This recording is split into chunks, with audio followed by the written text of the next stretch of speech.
By. আমার এক family member আমাকে অনেকদিন ধরেই বলছে, দিদি তুমি কলা প্লেট বানাও আর কলা প্লেট বানাও। তাই আজ আমি বসে পড়েছি কলা প্লেট বানাতে। চলো কিভাবে বানাই দেখে নাও। প্রথমেই কিছুটা মাটি এরকম লম্বা আকারে বেলে নিয়ে আমি হাতের সাহায্যে একটু কলা আকারে শেপ দিয়ে নেব। তারপরে কলার পেট কেটে অপারেশন করতে হবে। আরে বাবা না, অপারেশন করতে হবে না, শুধু তোমরা ভিতর থেকে একটু মাটি কেটে তুলে নাও, কারণ প্লেট আকারে শেপ দিতে হবে। তো মাটি কেটে তুলে নেওয়ার পরে হাতের সাহায্যে এটাকে একটু ভালো করে সমান করে দিতে হবে এবং গালাগুলোকে একটু উঁচু আকারে রাখতে হবে। তারপরে আর কি একটু জলও হাতের সাহায্যে ভালো করে মসৃণ করে নাও, নিয়ে একটু ভালো করে শুকিয়ে নাও। শুকানোর পরে তো রং করার পালা, তাই আমি এখানে প্রথমে ইয়েলো কালার করে নিচ্ছি।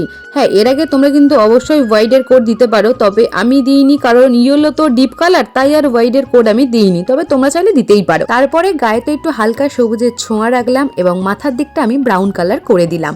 তো কালার তো আমার মোটামুটি কমপ্লিট। চলো ফাইনাল লুকটা কেমন এলো দেখা যাক।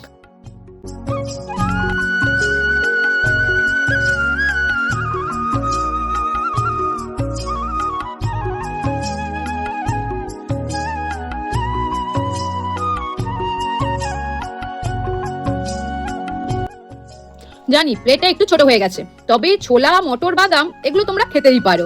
আমি যদিও মুড়ি নিয়েছি। যাই হোক, তোমরাই জানিও আমার এই ছোট্ট কলা প্লেটটা কেমন লাগছে। ভালো লাগলে একটা লাইক আর সাবস্ক্রাইব তো করাই যায়, কি বলো?